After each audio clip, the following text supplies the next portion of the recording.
All right, everybody, welcome back for another deep dive with me. Today, we're going to be exploring something a little bit different, something a little bit darker. Ooh, spooky. Yeah, we're going to be diving into the dark side of cryptocurrency.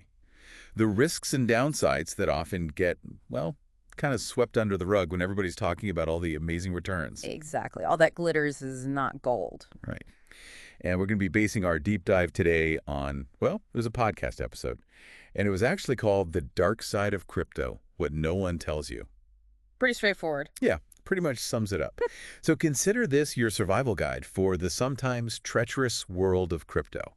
Hopefully we can help you avoid the pitfalls and make smart decisions. Absolutely. Knowledge is power, especially in the world of crypto. Couldn't agree more. And one of the first things that really jumped out from this episode was just how rampant scams are in the crypto space. Like, we're not just talking about a few bad apples here. This is a serious issue. People are losing tons of money. Yeah, and I think it's because it's still relatively new, right? It's kind of the Wild West out there, and there isn't a ton of regulation yet, so it's kind of a breeding ground for these scammers. Yeah. It makes sense. I mean, they specifically talked about things like rug pulls, Ponzi schemes, and, those fake airdrops and giveaways. I mean, that sounds pretty familiar. Yeah. I feel like we've all seen those. Oh, yeah. So what is a rug pull exactly? Okay, so picture this. A team creates this super hyped up new crypto project. Okay, so they get everybody excited. Exactly. Everyone's like, oh, this is going to be the next big thing. People pile in, they invest their money, and then suddenly the developers, poof, they vanish. They just disappear. Gone. They take all the money with them, leaving investors with, nothing. It's like you set up this elaborate casino, you get everyone to gamble, and then you just bolt with the vault. Wow. Yeah. It's brutal. And I guess Ponzi schemes, those are a little bit more, I don't know, a little bit more old school, but I guess they still work in the crypto world, right? Oh, absolutely. It's the same principle. They just dress it up in a shiny new crypto package. So they lure in early investors with these promises of crazy high returns, and they use the money from new investors to pay off the older investors. Also, it makes it look legit. Exactly. It's all smoke and mirrors until, the whole thing inevitably collapses because it's not sustainable. And then, of course, most people end up losing their shirts. And what about those fake airdrops? How do those work? Oh man, those are pretty sneaky. So they basically dangle this promise of free crypto in front of you. Ooh, free money. Yeah, exactly. It's like, hey, claim your free tokens, but then to claim it, you have to connect your wallet or send them a small amount of crypto as a fee. And guess what? You never get those free tokens. They just take your money and run. That's terrible. It is. It really preys on people's greed and that desire to get something for nothing. Yeah. Which we all have a little bit, let's be honest. Right. But you got to be careful. You got to be careful. And they actually gave a really specific example in this episode about a rug pull that happened with, that show Squid Game? Oh, how could I forget? It was huge. Everybody was watching It was a global phenomenon, right? Yeah. And, naturally, some scammers saw an opportunity, so they created a cryptocurrency called Squid Game Token.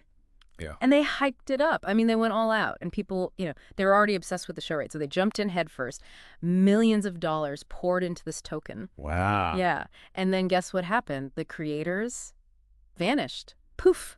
Disappeared with all the money. Oh, my God. Yeah. I mean, just like that, the token became worthless. It was a classic rug pull. That's crazy. It just shows you how powerful and dangerous hype can be in this space, Right. It's like not only are there all these scams to worry about, but then on top of that, you've got to worry about the actual security of, your crypto itself.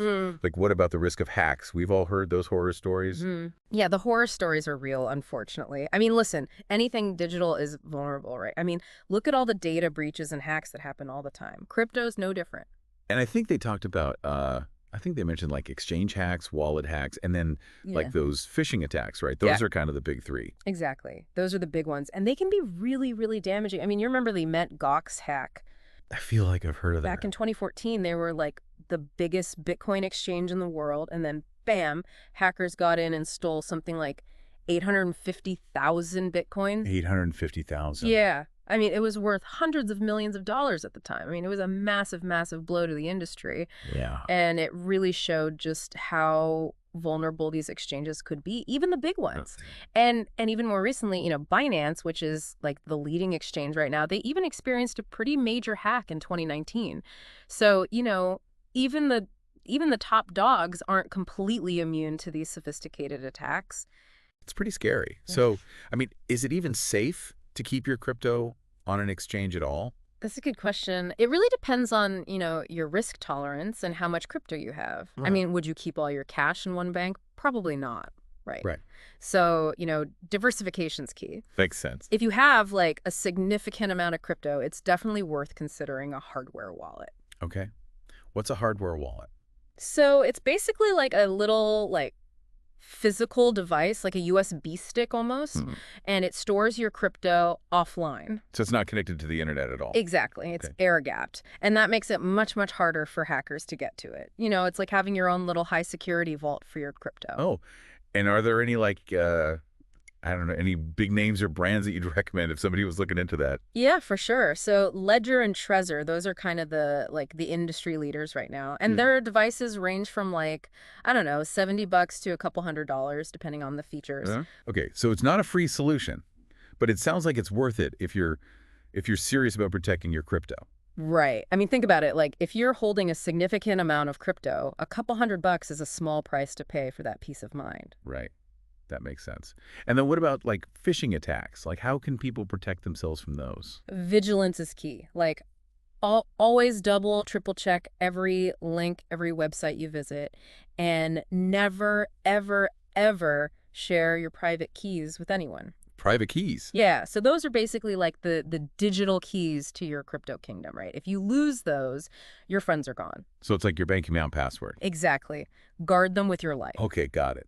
So we've got scams to watch out for, we've got security risks, but then there's this other whole aspect, right? Like market manipulation. Mm. And specifically, they talk about these whales. Ah, yes, the whales. Like what are they exactly? So think of whales as like these massive creatures in the crypto sea, right? They hold these enormous amounts of cryptocurrency, sometimes worth billions of dollars. And because they hold so much, they can really influence the market. So they can move the market. Exactly. I All mean, right. they can make waves. Sometimes those waves are good, sometimes they're not so good. Right. I think they mentioned a tactic called pump and dump. Is that something that whales use? Oh, yeah. Pump and dump is a classic market manipulation scheme.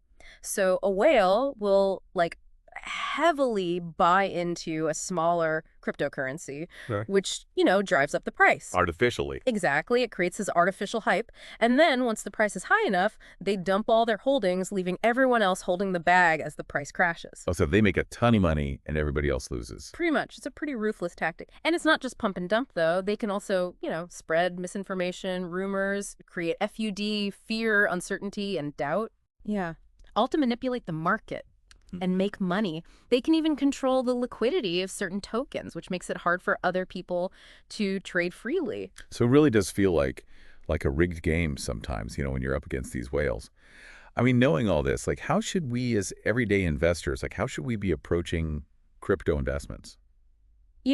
I'd say don't let fear paralyze you, but don't be naive either. Right. Do your research, understand the technology, be wary of those get-rich-quick schemes. Don't believe the hype. Exactly. I mean, yeah, there are absolutely opportunities in the crypto world, but there are also a lot of risks. It's kind of like exploring this vast, uncharted territory, right? There are treasures to be found, but there are also hidden dangers lurking around every corner. It's a jungle out there. It is. But listen, the good news is things are evolving. Regulations are slowly starting to catch up. Security measures are getting better. But at the end of the day, it's really on us as individuals to stay informed, to do our due diligence, and, and navigate this complex landscape wisely.